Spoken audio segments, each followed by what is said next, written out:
자, 오늘은 우리가 지난 시간까지 우리가 하나님 나라의 선악과 문제를 다뤘습니다.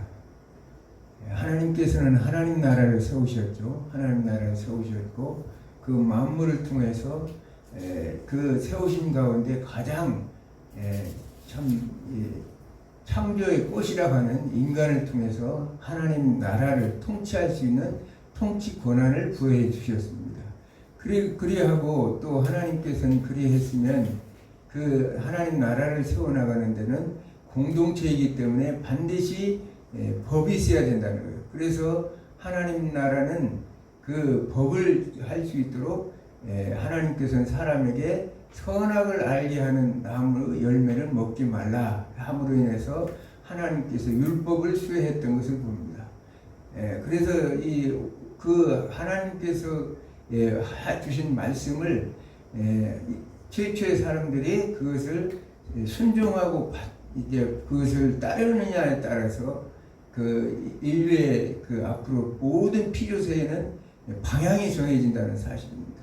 죄라는 것은 어떤 물질에 있는 것이 아니라 하나님의 말씀을 순종하느냐 아느냐 거기에 선택에 달려있다는 사실을 성경은 우리에게 가르치고 있습니다. 오늘은 그 죄의 결과로 이제 창세기 2장 16절에서 17절 선악과 그 금지 명령의 결과로 나타나는 창세기 3장 1절에서 6절까지 나타나는 원죄 문제에 대해서 한번 알아볼까 합니다.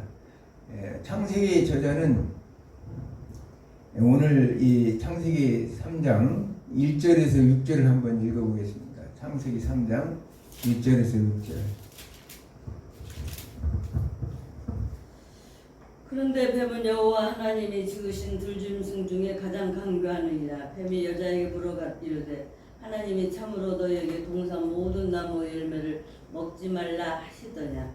여자가 뱀에게 말하되 동산 나무의 열매를 우리가 먹을 수 있으나 동산 중앙에 있는 나무의 열매는 하나님의 말씀에 너희는 먹지도 말고 만지지도 말며 너희가 죽을까 하노라 하셨느니라. 뱀이 여자에게 이르되 너희가 결코 죽지 아니하리라. 너희가 그것을 먹는 날에는 너희 눈이 밝아져 하나님과 같이 되어 선악을 알 줄 하나님이 아심이니라. 여자가 그 나무를 본즉 먹음직도 하고 포함직도 하고 죄롭게 할 만큼 탐스럽기도 한 나무이니라. 여자가 그 열매를 따먹고 자기 함께 있는 남편에게도 주고 그도 먹으니라. 아멘. 자, 오늘 본문 3장 1절을 보니까 저자는 하나님이 지으신 들짐승 중에 뱀이 가장 강교하더라. 그래서 창세기 3장 1절에 범죄하는 데 등장하는 인물이 있는데 그게 뭐냐? 뱀이었다는 사실입니다. 그러면 우리는 일반적으로 많은 사람들은 뱀이 사탄이냐 이렇게 얘기할 수가 있죠. 사탄은 영적인 존재죠. 뱀이 사탄이 될 수는 없습니다. 그렇기 때문에 이 뱀은 죄음을 받은 말 그대로 하나님의 피조물이었던 중에서도 가장 강교한 존재로 이렇게 말하고 있습니다.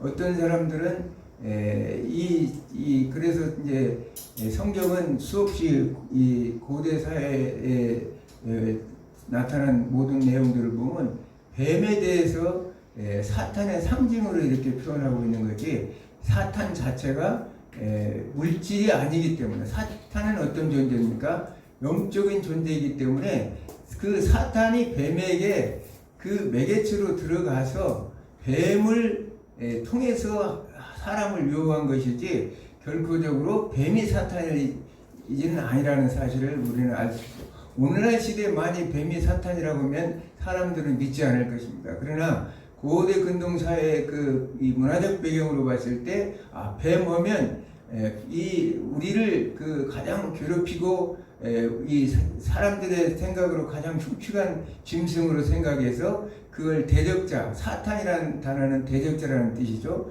그 대적자의 역할을 감당하는 자가 뱀이었다 이렇게 성경은 그렇게 가르치고 있는 것입니다. 그래서 뱀이라는 것은 이 영적인 존재가 아니라 하나의 물질, 육적인 존재로서의 뱀인 것이지 뱀이 오늘날 우리는 성경에서 어떻게 뱀이 그렇게 막 이 사탄에 그 들어가서 그것을 할 수 있을까?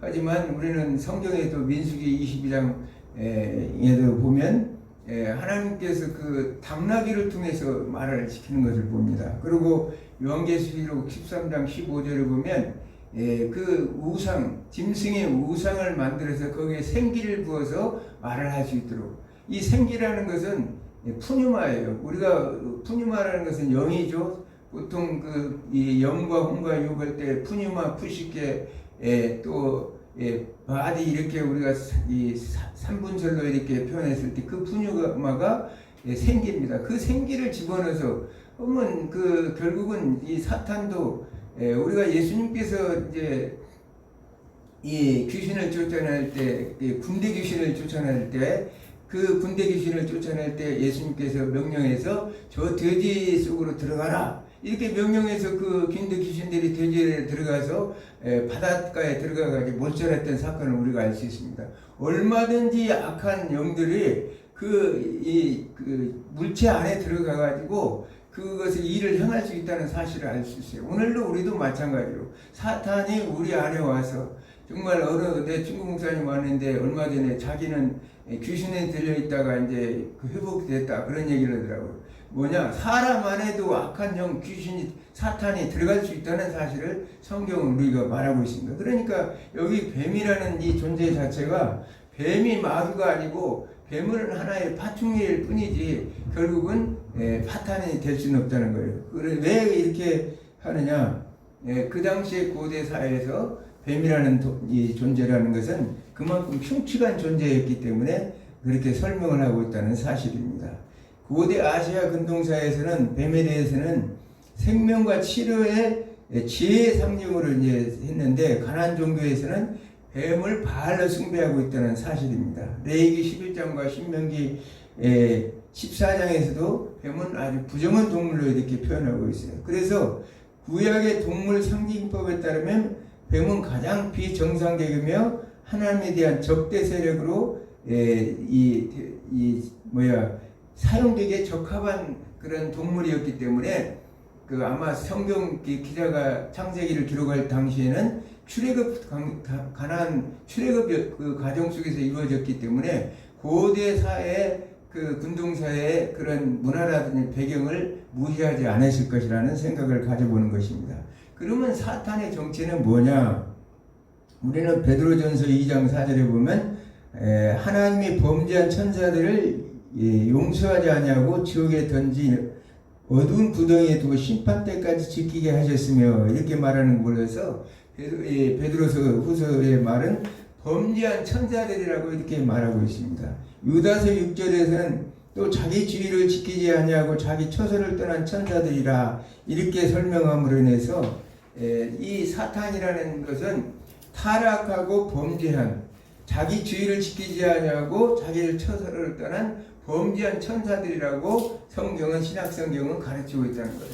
어떤 분들은 이 사탄은 천사가 아니다. 천사가 아니고 결국은 하나님이 일부러 우리 인간들의 모든 것을 훈련시키고 단련시키기 위해서 악한 존재로 창조하셨다. 이렇게 말하고 있어요. 그러나 그건 성경적이지 않다고 저는 생각합니다. 왜 그러냐? 사탄은 영적인 존재예요. 영적인 존재고 하나님이 창조한 모든 것들은 하나님이 만드신 모든 것이 완벽했다는 얘기는 불완전하게 창조한 것이 아니라 선하게 완벽하게 창조했다는 뜻이기 때문에 사탄은 영적인 존재로서 하나님이 주신 자유의지를 가지고 있었을 거예요. 인간들처럼. 그렇기 때문에 그들에게도 이 욥기에서 우리가 1장에서 보듯이 사탄을 어떻게 하냐. 이 사탄은 욥기 하나님의 어전회의에 가서 욥을 이제 말하자면 비방하고 욥을 무너뜨리기 위해서 그가 거기서 이제 거짓으로 하나님을 말하는 그 내용을 봐서도 우리는 이 사탄이라는 존재는 타락한 천사 중에 한 명일 것이라고 우리는 유추해 볼 수가 있는 것입니다. 왜냐? 영적인 존재이기 때문에 사단이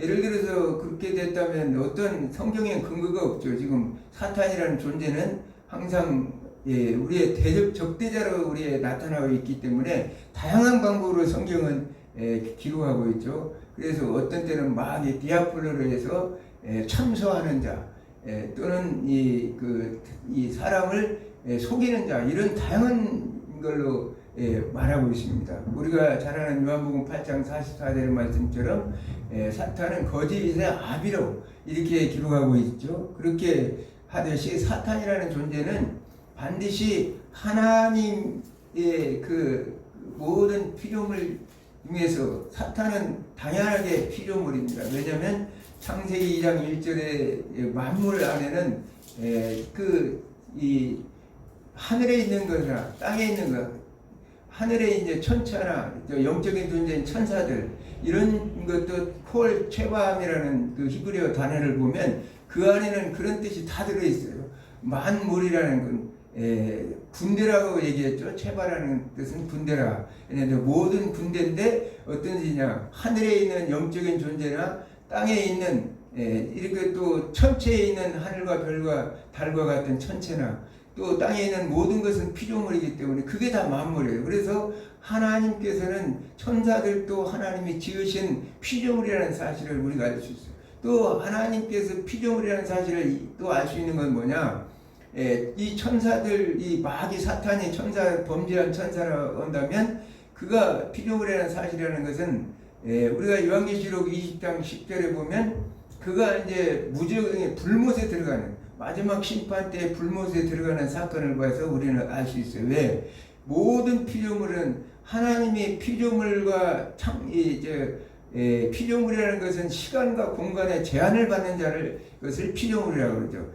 우리가 창세기 1장에 베레시트 했는데 그 베레시트라는 시간을 알리는데 그 시간과 공간을 안에 들어있는 모든 피조물들은 결국은 영원한 것이 아니기 때문에 우리가 아르케에 있었던 우리 성부와 성자와 성령 하나님, 영원부터 영원까지 계셨던 성부와 성령 하나님께서는 그 아르케의 그런 창조주이시기 때문에 말하자면 그 얘기는 초월적인 그런 분이시라는 거예요. 시간과 공간의 지배를 받지 않는 초월적인 하나님이시기 때문에 그 창조주 하나님을 삼위일체라고 그래요. 우리가 이 시간과 공간에 제한을 받는 자들을 우리는 피조물이라고 그러는데 이 피조물보다도 초월해서 계신 분, 영원부터 영원까지 계신 분, 시간과 공간에 제한을 받지 않는 분이 바로 삼위일체 하나님이고 그것이 하나님의 본질적으로 동일 본질이라고 얘기한다는 사실이에요. 우리가 그것을 통해서 알 수 있듯이 사탄은 반드시 피조물이었고 결국은 하나님의 피조물인데도 왜 이 사탄은 이렇게 할까? 사탄은 무엇보다도 이제 성경은 사탄을 교만한 자라고 이렇게 표현하죠. 하나님의 이 피조물 중에 굉장한 무엇보다도 엄청난 능력과 권능을 부여받은 자들이기 때문에 인간이 하나님이 창조하셔서 인간이 가장 하나님이 귀하게 여기시고 또 아름답게 만드셨기 때문에 사탄은 거기에 시기 질투가 났었던 거예요. 그리고 하나님이 그 아름답게 만든 것을 파괴하고 그것을 대적하기를 바랬다는 사실이에요. 그래서 사탄은 항상 어떻게 하느냐? 사람을 매개추로 해서 하나님을 대적하도록 만들어서 유혹을 했다는 사건이요. 오늘 본문의 창세기 3장에 나타나는 사건인 것을 우리가 알 수가 있습니다. 그래서 성경은 이 사탄을 타락한 천사들이라고 말하고 있다는 사실입니다. 그러면 오늘 창세기 1장에서부터 다시 본문에 들어가면 뱀이 여자에게 다가와서 하는 말이 하나님이 참으로 너희에게 동산나무의 실과를 먹지 말라 하시더냐 이렇게 물어보죠. 그러니까 여자가 대답하지 않을 수 없도록 유혹적인 말을 합니다. 여자는 또 자기 눈으로 하나님의 말씀을 변호하나 그녀의 약점이 여지없이 노출되고 있는 것인데 3장 2절에 보니까 동산나무의 열매는 우리가 먹을 수 있으나 동산 중앙에 있는 나무의 열매는 하나님의 말씀에 너희도 먹지 말고 만지지도 말라 너희가 죽을까 하노라 이렇게 대답합니다. 그러니까 여자가 대답한 그 대답을 보면 하나님께서 동산나무의 모든 실과를 너희가 임으로 먹을 수 있으되 할 때 임으로는 말을 빼버리고 또 반드시 죽는다는 말을 이제 바꿔서 죽을까 하노라 해서 반드시 죽는다는 말을 빼버리죠. 그래 말씀을 결국은 이 여자는 어떻게 하나님의 말씀을 온전하게 그것을 알고 있었는지 아니면 또 그것을 사탄에게 둘러서 말했는지 모르지만 그 여자는 하나님 말씀을 가감했다는 사실. 우리가 잘 알다시피 요한복음 20장 마지막 18절 19절을 보면 너희가 이 말씀을 더하면 이 더한 만큼 이 성경에 나와 있는 모든 화가 너에게 임할 것이고 이 말씀을 제한하면 너희도 결국은 생명나무와 이 거룩한 성에 참여하는 것을 제하여 버릴 것이라 이렇게 말씀하죠. 오늘날 이 시대에 살아가는 많은 사람들이 하나님의 말씀을 전하면서도 자기 임의대로 전하는 사람이 너무나 많다는 사실을 성경은 우리에게 알 수가 있습니다. 그래서 하나님의 말씀은 가장 정확한 것은 가감하지 않고 바로 하나님께서 말씀하시는 대로 하나님이 말씀은 항상 예와 아니오라는 것이 분명해야 된다는 사실이에요. 가감 변조해서 해석하는 것은 하나님이 말씀대로 전하는 방법이 아니라는 사실을 우리가 알 수 있습니다. 그러므로 해서 뱀은 이 여자가 하나님의 말씀에 정확한 지식과 깊은 경외심이 없는 것을 알아차렸어요. 정확한 말씀의 깊이와 경외심이 없는 것을 알아차렸기 때문에 결국은 뱀은 계속해서 이 여자에게 말하죠. 너희는 그것을 먹는 날에는 눈이 밝아져 하나님과 같이 되어 선악을 알 줄을 하나님이 아심이니라. 가장 이 오늘의 본문의 핵심이에요. 선악을 알게 하는 줄을 알게 하죠. 선악과를 딱 먹으면 너희가 하나님과 같이 선악을 알게 하는 그런 존재가 된다는 사실을 그 뱀이 유혹하는 말씀을 하는 거죠. 그러면서 뱀은 여자의 교만심을 충돌질해서 하나님과 그 경쟁심을 가질 수 있도록 유도를 하는 것입니다. 이는 본문의 이 선악과 내용은 결국은 하나님께서 하나님께서 인간들에게 주신 금지 명령을 지켰을 때는 지난주에 설명했지만 논 포세페카르 영원한 안식에 영원한 생명에 이를 수 있는 unable to sin으로 가는 그런 상태, 완전한 죄가 없는 상태로 갈 수 있는데 그런 상태 속에서 여자는 그 나무를 봤을 때 그 6절에 보니까 나무를 본즉 먹음직도 하고 보암직도 하고 지혜롭게 할 만큼 탐스럽기도 한 나무인지라 여자가 그 열매를 따먹고 자기와 함께 남편에게 주어 그도 먹게 한지라. 여자가 봤을 때 그 말을 들었을 때 그 마음속에 이미 사탄이 그 마음에 들어와 있는 거예요. 그래서 그것이 탐심이 일어나고 그 전까지만 해도 하나님의 말씀이 이 여자의 삶에는 절대적인 선이었는데 자신도 하나님과 동등되고자 하는 마음이 있었다는 사실을 우리가 알 수 있습니다. 하나님께서는 인간들에게 모든 것을 다 하나님이 이제 허락하셨죠. 왜냐하면 생명 동산에 있는 임으로 있는 열매인 나무를 임으로 먹을 수 있는 것은 어떤 나무도 먹을 수 있느냐? 생명나무 열매도 먹을 수 있었다는 거예요. 생명나무 열매를 먹어서 아담과 하와는 영생의 길로 갈 수 있었는데 프로베이션의 그 기간을 하나님께서 주셨는데 그것을 아담과 하와는 그것을 이제 견디지 못하고 사탄의 유혹에 넘어가는 것을 보는니다. 그래서 이 뱀의 입장은 하나님의 우리의 선악을 결정하시는 분이라는 창세기 1장과 2장의 중심 체계에 도전적인 그런 정면적으로 도전적인 말을 하고 있는 것입니다. 선악과를 따먹는 것은 하나님의 절대적인 선을 잣대로 삼는 것이 아니라 인간 자율성을 절대적 척도로 선택한다. 죄의 문제는 어떠한 물질적인 것에 있는 것이 아니라 바로 오늘 본문의 말씀처럼 선택이 있었다는 사실이에요. 하나님을 대신해서 선택을 함으로 인해서 하나님을 대신해서 자신의 자존자가 되고자 했다는 사실입니다. 아까도 얘기했지만 이 자존자라는 것은 자기 스스로 있는 자, 하나님이 시공간을 초월하는 분이라고 그랬죠. 그래서 초월하신 분과 같은 존재. 그러나 피조물들은 아까도 얘기했지만 모든 피조물들은 시간과 공간의 제한 속에 있어요. 사탄도 마찬가지. 왜냐하면 이 천사들도 하나님의 만든 피조물 속에서 그 시간적 공간적 제한을 받는다는 사실이에요. 반드시 하나님은 창조한 이후에 하나님 나라를 창설하셨고 죄로 인해서 무너진 세계지만 하나님의 계획은 어디 있냐? 저 새하늘 새 땅에서 영원한 하나님 나라, 죄가 없는 그 나라를 바라보고 있는데, 죄가 없기 위해서는 반드시 이 세상 시간과 공간이라는 것에 끝이 와야 돼요. 시간과 공간 안에 끝이 오는 상태를 우리는 죄의 상태고 이 땅에서 살아가는 하나님 나라의 상태인 것을 성경은 우리에게 가르치고 있는 것입니다.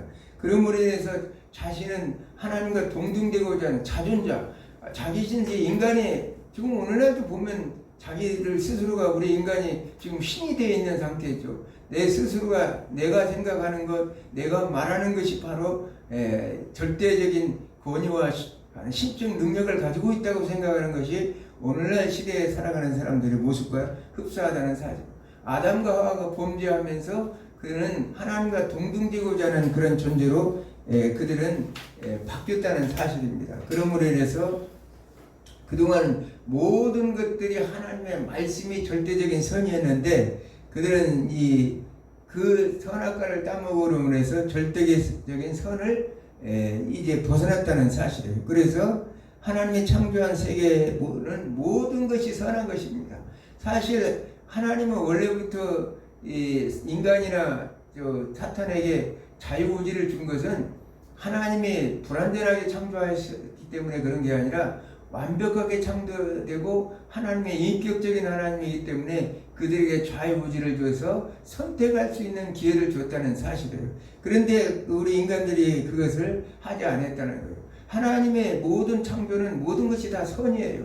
그래서 어떻게 그러면 그런 사탄 마귀들을 이렇게 놔줬을까 생각하지만 하나님이 하시는 모든 것들은 선이라는 거예요. 왜냐하면 잠언서 16장 4절의 말씀처럼 이 모든 피조물들을 내가 선하게 쓰려고 악한 것도 악한 나라에 하나님이 쓰시기 위해서 창조하셨다고 말씀하시는 것처럼 하나님께서는 하나님의 하시는 모든 일은 선이에요.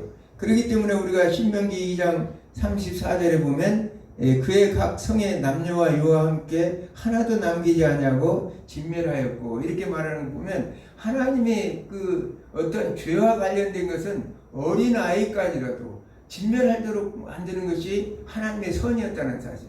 그러면서 하나님은 때로는 원수도 사랑하라고 그랬어요. 하나님의 생각하는 모든 것들을 하나님께서 이 말씀하시는 모든 것들은 하나님의 원수도 사랑하는 것이 바로 하나님의 선이었다는 사실입니다. 그러므로 인해서 선악과를 따먹은 후에 악하다고 나쁘다고 생각하는 것은 바로 인간의 자아일 뿐이지 우리 인간의 자아일 뿐이지 하나님께서 구별해 놓은 건 아니라는 거예요. 인간이 스스로가 내 자아가 그것을 악하다고 생각하기 때문에 하나님이 창조된 모든 것은 선한 것이에요. 그러나 하나님의 말씀에 거역하는 자들에게는 반드시 하나님이 심판하고 징계한다는 사실을 성경 우리에게 가르치고 있습니다.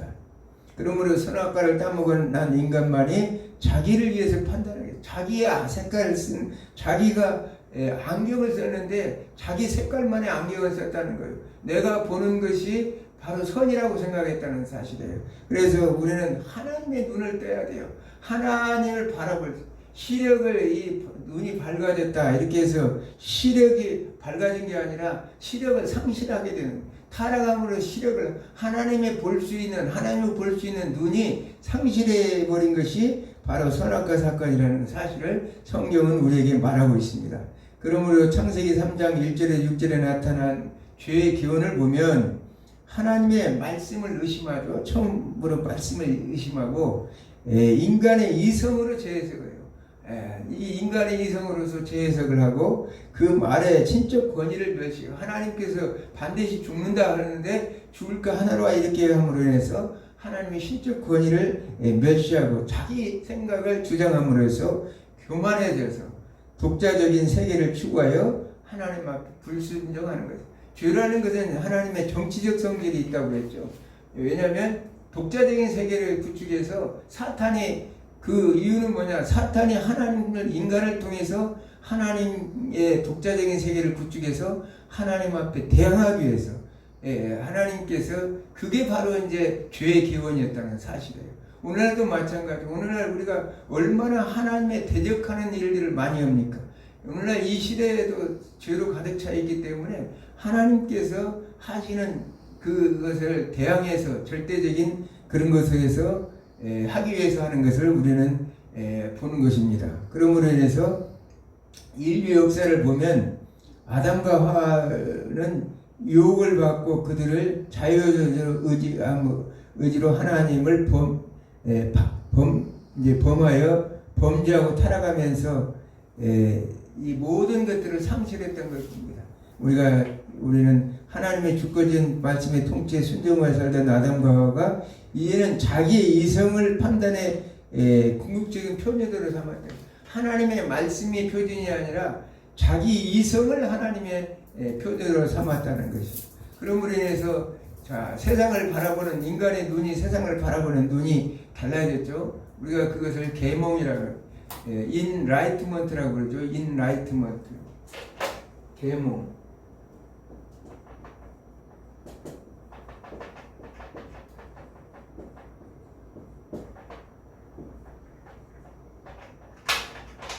이걸 계몽이라고 하는데 깨달음이라는 뜻입니다. 우리가 10조 18세기에 계몽주의가 등장하면서 이 창세기 3장 1절에서 6절의 이 사건이 인류 역사 속에서 계속 해왔던 사실을 우리는 알 수 있습니다. 우리가 참 인류 역사는 이렇게 성경을 읽어보면 하나님 나라와 사탄의 나라와의 전쟁 역사라고 우리가 볼 수가 있습니다. 왜냐하면 이 하나님께서 이제 창세기 요한계시록 20장 10절에 불못에 완전하게 사탄과 거짓 선지자들 짐승들을 다 불못에 던지기 전까지의 인류 역사는 완전한 이 전쟁사예요. 사탄의 나라와 하나님 나라의 전쟁사. 그래서 사탄은 끊임없이 인간을 유혹하고 넘어뜨리기 위해 하나님 아까 뭐라고 그랬어요? 정치적 성질이니까 하나님의 대적에서 인간을 충동질해서 하나님 자리 위에 서게 만드는 것이 사탄의 전략이었대요. 감히 피조물인 사탄은 하나님 앞에 대항을 못하죠. 그렇기 때문에 누구를 통해서 사람을 통해서 하나님이 가장 사랑하는 자, 하나님의 가장 귀하게 여긴 독생자까지 이 땅에 보내셔서 우리를 구속할 그런 하나님을 대적하도록 만드는 전략이 사탄이었다는 사실을 우리는 성경을 통해서 알 수 있습니다. 그러면 성경을 통해서 우리가 잠시 이렇게 보면 하나님이 이제 범죄한 이후에 인류는 어떻게 하느냐? 우리가 노아 홍수를 맞게 되죠. 노아의 홍수를 가인의 범죄와 이런 내용들이 나오면서 창세기 6장에 홍수로 완전히 이제 모든 인류가 멸절을 당하죠. 그러면서 이제 이 바벨탑 사건이 창세기 11장에 나타나는 걸 봅니다. 그래서 바벨탑 사건의 특징은 뭐냐? 이 성과 탑을 건설하여 꼭대기가 하늘에 닿게 하여 우리 이름을 내고 우리 자신의 이름을 내잖아요. 꼭대기까지 올라가서 하나님의 보좌 위에까지 올라가서 우리가 하나님과 동등되고자 하는 그런 말을 하고 있는 거예요. 그러면서 이 지면에서 흩어짐을 면하자. 이 지면에서 하나님께서는 창세기 노아의 홍수 이후에도 창세기 9장 1절에서 7절을 보면 생육하고 번성하여 땅에 충만하라고 이렇게 얘기했는데 그들은 하나님에 대항하는 마음으로 뭉쳐서 흩어짐을 면하자고 이런 하나님 앞에 그걸 충돌하는 자가 누구냐? 바로 그 안에 있는 사탄이었다는 사실을 우리가 알 수가 있습니다. 우리가 모세를 통해서 하나님께서는 이 아브라함의 후손인 모세를 통해서 이제 출애굽을 시키죠. 그래서 이제 이제 애굽에서 종살이하던 그를 노예에서 해방시켜서 가나안 땅에서 안식을 주기 위해서 하나님께서 출애굽을 시켰는데 그 거룩한 새하늘 이제 가나안 땅으로 행군하는 그 과정 속에서 그 가로막는 족속도 있었는데 그가 누구냐? 아말렉 족속이었다는 사실이에요. 그는 누구냐? 바로 야곱의 형 에서의 손자였어요. 그래서 하나님께서는 출애굽기 17장 4절 14절에 보면 천하의 이 안에 아말렉 족속을 기억하지 못하게 진멸하라 이렇게 말씀하십니다. 그러나 그것이 다 진멸된 것이 아니어서 이제 보면 이제 사울 왕이 됐을 때 사무엘상 15장 2절에 보니까 애굽에서 나올 때 길에서 태생한 일로 내가 그들을 벌하노니 누구를 아말렉 족속들을 벌하라고 사울 왕에게 아말렉 족속을 벌하는데 그 어떻게 하느냐 제가 남녀와 소와 젖먹는 아이와 우양과 낙타 나귀를 죽이라 하셨나이다. 아말렉 족속을 진멸하는데 어린아이와 우양과 짐승들까지도 완벽하게 진멸하라고. 아까 이것을 이제 성경에서는 헤렘이라고 그래요. 하나님 앞에 완전히 진멸해서 바치라는 거예요. 하나님의 제물로 바치라고 얘기하는 거죠. 가나안 땅에 이제 그것은 하나님께서 아말렉 족속을 진멸토록 했는데 사울은 그것을 하지 않으므로 어떻게 됐습니까? 결국은 자기의 권세를 다윗에게 물려줄 수밖에 없는 상태로 가죠. 하나님은 이렇게 죄에 대해서 단호하게 진멸하되 그걸 거룩한 행군을 가로막았던 아말렉 족속을 하나님께서는 이렇게 하시는 걸 봅니다. 그러면서 이제 민수기 25장 우리는 보면 바알볼 사건에서 발람도 보면 그 당시에 죽은 사람들이 24,000명이나 죽었어요. 이 거루한 이제 모압 땅에서 이 바로 조금만 넘어가면 이제 가나안 땅으로 들어가는 그 길목 속에서 모압 왕 발락이 발람을 시켜서 이스라엘을 저주하도록 만든다. 그 저주하도록 만드는 그 존재가 누구냐? 뒤에 있는 바로 사탄이라.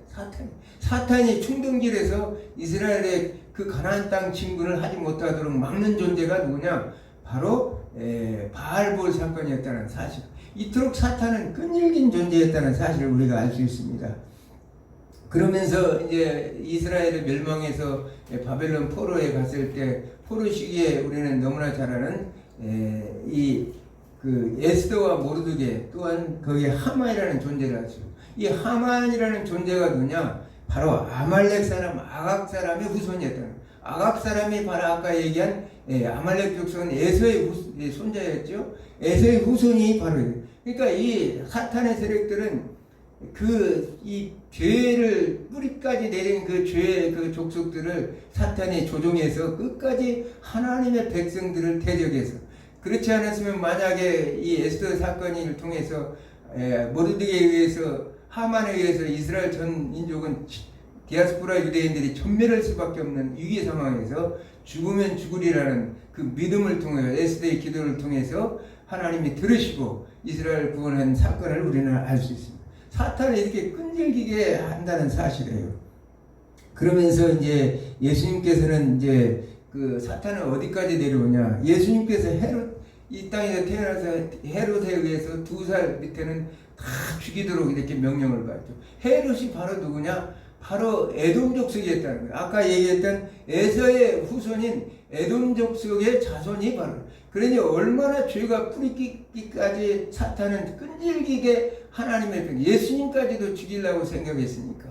그러나 예수님께서는 십자가 사건을 통해서 사탄의 계획은 예수님을 그 충동질해서 유대인들을 충동질해서 예수 그리스도를 십자가에 못 박혀 죽이는 것이 사탄의 계획이었지만 결국은 예수님께서 십자가에 못 박혀 죽으시고 부활하심으로 인해서 온 인류에 살 소망을 주셨다는 거예요. 그래서 사탄은 여기에서 가장 성경에 나온 영적인 전쟁 중에서 가장 큰 전쟁이 뭐냐? 예수님이 십자가에 승리해요. 왜냐하면 요한계시록 12장에 잘 나오고 있죠. 사탄이 이제 그 예수님의 십자가에 이 죽으심으로 인해서 승리하셔서 부활해서 승리함으로 인해서 사탄의 하늘에서 쫓겨나는 그 모습. 그래서 이 욥기에 나가서 하나님 앞에 가서 우리 하나님의 백성들을 중상모략했던 사탄이었지만 결국은 예수님의 십자가의 승리로 인해서 하늘에 있던 사탄이 땅에 떨어져서 오늘날 성경의 신약성경을 말하면 에베소서 2장 2절의 말씀처럼 그 공중권세 잡은 자로서 세상의 사람들을 미혹하는 영으로 오늘 살아가고 있습니다. 그러면서 우리는 이 초대교회에서 얼마나 그 사탄은 이스라엘 백성들을 그 하나님의 백성들을 죽이려고 그 교회를 말살시키고 얼마나 많은 거대한 힘을 통해서 이제 압박을 했습니까? 그러나 하나님께서는 그 당시에 끈질긴 순교자 교회를 통해서 하나님 오늘날까지 복음이 존속할 수 있도록 했다는 사실이에요. 그러면서 오늘 우리가 알 수 있는 것은 그러면서 이제 종교 개혁이라는 그 단계에 들어가게 되죠. 이제 중세 시대를 맞게 되는데 중세 시대가 타락했어요. 그래서 사탄은 중세 시대를 신율 시대라고 해요. 그런데 신율 시대라는 얘기는 모든 문화와 예술, 종교, 교육 이 모든 것은 하나님이 중심이었다는 거예요. 그런 시대에서 그러나 세상 인문주의 학자들은 그걸 다크 에이지라고 어둠의 시대라, 흑암의 시대라 이렇게 얘기하죠. 그러나 이제 그 당시에는 하나님의 말씀이 절대적인 위에 있었던 시대였다는 거예요. 그런데 문제는 그것을 잘 이용해서 중세 교회가 타락을 길을 들었어요. 그래서 사탄은 너무나 여유로웠어요. 중세교회가 타락하는 모습을 보면서 그렇게 순교자 교회에서 제도교회로 넘어가면서 교회가 타락하는 모습을 보면서 사탄은 두 다리를 쭉 뻗고 잠을 잤다는 성당의 꼭대기에 있으면서도 자기들은 편안했어요. 왜냐하면 이거 정말 이제는 이제 세상은 내 것이다 이렇게 생각을 했죠. 그러나 우리가 1517년 우리가 종교개혁을 통해서 우리는 세상에 다시 한번 말씀으로 돌아가자.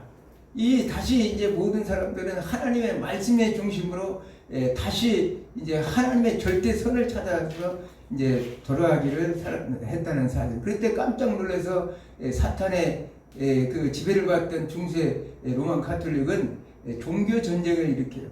그래서 1517년에서 그 이후부터 시작된 종교 전쟁은 1648년 베스트 팔렌 조약에 이르기까지 무려 130년 동안 종교전쟁을 치릅니다. 그러니까 종교전쟁, 잠깐 몇 년 동안 종교전쟁을 치르는 것도 참 힘든 일인데, 그 1618년에서 1648년까지는 국지적인 그 유럽 전체 전쟁이 30년 동안 일어나는데, 무려 800만 명이 죽었다고 그래요. 그 정도로 수없는 많은 사람이 죽고, 또 태어나면 또 전쟁터에 나가고 전쟁터에 나가고 죽고 130년 동안 그랬을 거 아니에요. 그 사람들의 머릿속에는 종교가 뭐냐? 도대체 이렇게 왜냐하면 그것을 주도한 자가 누구냐면 사탄이었다는 거예요. 내 눈으로 볼 때는 세계 역사를 보면서 그러면 종교 전쟁을 주도한 자가 누구냐? 그래서 교회를 말살하려고 로만 가톨릭에서 개신교를 어쨌든 없애기 위해서 말씀으로 돌아가자는 그 모든 것들을 없애기 위해서 일어났던 종교전쟁인데 사람들은 살아가는 것이 너무나 힘들었어요. 그래서 그 이후에 사람들은 점점 이 종교가 너무나 이제 질리게, 왜냐하면 사람이 이 신앙이라는 것은 잘 살기 위해서 더욱더 번영을 위해서 이렇게 믿는 건데, 이게 사람이 늘 전쟁터에 죽고 재산들은 다 파괴되고 모든 것들이 파괴되기 때문에 여기에서 환멸을 느끼게 됐는데, 이것이 이제 그 당시에 르네상스와 더불어 결국은 이 과학혁명이 일어나고, 그러면서 그 과학혁명을 해서 산업혁명이 일어나고, 그러면서 뭐가 나느냐, 17, 18세기에 여기 지금 이 계몽주의가 탄생했다는 사실. 그동안 아까 얘기했죠. 신율시대에는 말씀이 모든 절대적 기준이었지만 이 자율시대에 돌아오면서 이성이 말씀 위에 서게 됐다는 거예요. 마치 지금 아담과 하와가 선악과를 먹고 난 후에 하나님의 말씀이 절대적인 위에 있었는데, 하나님의 말씀이 선이었는데, 이제 이 선악과를 먹은 후에는 자기 자신이 하나님과 동등되고자 하는, 하나님 위에 서고자 하는, 하나님 지존자가 되고자 하는 그런 시대로 바뀐 것이 르네상스 이후에 이제 계몽주의의 탄생이었다는 사실입니다. 계몽주의를 통해서 이제는 이 세상은 산업혁명 이후에 자본주의가 발달하고 또 사회주의, 오늘날 사회주의 1848년에는 공산주의, 마르크스와 엥겔스가 공산주의를 선언해서 오늘날 기독교의 대항 세력으로서 이렇게 나타나는 걸 봅니다. 그 위에 수없는 많은 역사 속에서 지금은 이제 모더니즘 다음에 포스트 모더니즘, 뉴에이지 사상으로 완전히 바뀌었어요. 그래서 세상이 지금 요 얼마 전에 제가 이렇게 이 신문에 보면서 느낀 것은 목사님들이 1,004명이 현 정부 우리 윤석열 대통령이 독재 정권을 한다고 해서 독재 정권에서 이 대통령에서 내려와야 된다고 시국 선언을 하는 걸 봐요. 야, 정말 사탄은 내가 이렇게 보면서 야, 천국 갈 목사님들이 몇 명이나 될까 우리나라에도. 지금 부귀영화를 누리고 나는 이렇게 그것이 이제 아까 지금 이제 선악과를 먹은 아담과 똑같은 생각. 이게 자기 생각을 하는 거예요. 하나님의 관점에서, 말씀의 관점에, 하나님 나라의 관점에서 세상을 보고 하는 것이 아니라 자기들의 이익과 자기들의 중심 속에서 세상을 바라보고 있는데 이런 엄청난 일이 생기고 있다는 사실. 한국 교회가 너무나 타락되어 있어요. 지금 얼마든지 우리가 힘을 모으고 나라를 위해서 애쓰여 기도해야 될 사람들이 대통령이 비행기 타고 가다가 떨어져 죽기를 바라고 기도하는 성공회나 천주교 그 신부들을 또 최재형 목사 같은 어떻게든 이 나라를 혼란시켜서 이렇게 무너뜨리게 하는 그런 괴계를 부리는 이 목사라고 얘기할 수 없는 부끄러운 모습이 지금 한국교회에 나타나고 있는 게 오늘날 현실이라는 거예요. 그러면서도 오늘날 수없는 많은 사람들이 그걸 또 추종을 해요. 사회주의나 공산주의는 유물론주의자들이고 또 우리가 잘 아는 완전한 하나님을 창조주라고 인정하지 않는 사람들이고 반기독교의 반동 세력으로 나타나는 세력이 사회주의나 공산주의자들인데 그것을 추종한다는 것은 도대체 목사나 성도들에서 도대체 납득이 되지 않고 이해가 안 되더라고요. 도대체 이게 어떻게 된 세상인지 얼마나 정말 주님의 올 재림의 시대가 가까웠다는 사실을 너무나 뼈저리게 느낍니다. 여러분들이 한번 생각을 해야 돼요. 지금 시대가 얼마나 악한지. 그것은 사탄이 그들을 조종하는 것이지 인간 내가 그런 것이 아니라 내 안에 있는 사탄. 나도 때로는 이렇게 보면 나도 하나님 말씀대로 온전하게 살지 못하는 사탄이 나를 지배하고 있구나. 사탄은 언제든지 우리 안에 들어와서 우리 마음과 생각과 의지를 지배할 수가 있어요. 그래서 우리를 완전히 저 영원한 자기와 함께 영원한 불못으로 들어갈 사람들을 무는 사자처럼 찾고 다닌다는 사실이에요. 그것을 우리는 이제 알아야 됩니다. 이번에 파리 올림픽에서도 그 예수님의 그 최후의 만찬 그것을 이제 그것을 이제 하고 있는데 와서 하는 사람들이 뭐냐 신문에 보니까 동성애자들 성소수자들이 나와서 예수님도 아주 동성애자가 예수님 분장을 하고 나와서 최후에 맞춘 모습으로 제자들 이렇게 해서 그것을 행사를 주도해 나가는 거죠. 그러니까 지금 시대가 어느 시대인지 우리가 얼마나 종말에 가까워하는 시대인지를 알 수 있어요. 그러면서 지금 우리가 잘 아는 이스라엘에서 실질적인 수도라고는 텔아비브에서는 거기서 그 시에서 돈을 줘가지고 동성애 집회를 세계적인 집회를 하고 있다고요. 그래도 우리가 생각할 땐 유대인들은 정말 그래도 율법에 아주 잘 준수하고 비록 예수는 안 믿지만 그래도 하나님을 말씀하시는 우상 숭배하지 말라고 그렇게 얘기했는데 오히려 동성애가 거기서 활성이 되는. 근데 세상은 완전히 지금은 하나님의 교회를 다닌다고 해서 정말 하나님의 백성이 아니고 유대인이라고 해서 그들이 하나님의 자손이 아니고 아브라함의 자손이 아니라 진실로 하나님의 말씀 안에서 온전하게 사탄과의 전쟁에서 하나님의 말씀으로 부장해서 싸워서 이기는 자가 당연하게 하나님의 백성이고 최후의 승자라는 사실을 성경은 우리에게 가르치고 있습니다. 오늘 이렇게 우리 선악과 사건을 통해서 또 최초의 오리지널 신 원죄가 무엇인지를 통해서 우리가 알 수 있는 것은 정말 하나님의 말씀의 중심에서 벗어나면 우리는 그대로 바로 사탄의 밥이 된다는 사실. 사탄은 어느 사이에 우리의 마음속에 들어오고 우리의 생각 지배하고 내 자아를 파괴해서 결국은 하나님을 대항하게 하나님을 거역하게 하고 하나님과 싸우게 만든다. 오늘 한국교회 목사님들 성도들이 지금 하나님과 싸우자고 덤비는 거예요. 얼마나 자기들이 지금 저 영원한 지옥 형벌이 있다는 사실을 생각지도 못하고 단지 지연이라는 것 때문에 학연, 혈연이라는 것 때문에 그 예수님이 말씀하셨죠. 예수님의 마가복음 3장에 바알부벌 논쟁 때 예수님께서 그 예수님의 형제자들이 왔을 때 말씀하시는 걸 자중을 둘러보고 내 하나님의 뜻대로 행하는 자가 내 부모 형제고 어머니라 이렇게 말씀하셨던 것처럼 우리는 이 땅에서 아무리 혈연과 지연 학연과 내 부모 형제라 할지라도 예수 그리스도의 말씀 안에서 온전하게 하나님을 섬기지 못하고 가면 결국은 영혼의 지옥불에 가는 거예요. 하나님이 만들어놓은 저 새하늘 새 땅에서 그곳에서 이제 생명나무 열매를 마음껏 따먹고 영생할 수 있는 최고의 안식을 누릴 수 있는 과거의 새하늘 새 땅, 이 에덴 동산에서는 그 모든 안식이 실패했지만 그곳에는 실패가 없어요. 왜? 사탄도 없고 모든 그 옛 것들은 다 사라지고 오로지 하나님의 말씀만에 그 중심이 되어서 살아가는 절대 선이 존재하는 곳이기 때문에 멸망이 없다는 거예요. 그런 삶을 우리는 바라보고 살아가는 것입니다. 이 땅에서 힘들고 어렵고 참 고통스럽지만 우리는 참고 견뎌야 돼요. 왜냐하면 우리도 교회에서 얼마나 그 사탄이 해방을 하는지 몰라요. 제가 요한계시록을 하고 창세기를 하면서 수없이 말하는 것은 하나님 나라에 대해서 하나님 나라와 사탄의 나라의 전쟁에 대해서 수없이 말하기 때문에 사탄은 어떻게 하면 나를 넘어뜨리려고 별의별 수단을 다해요. 그러나 저는 싸워 이깁니다. 반드시 주님이 부르시는 그날까지 싸워 이길 것입니다. 여러분들도 승리하는 한 주간이 되기를 주님으로 축원합니다.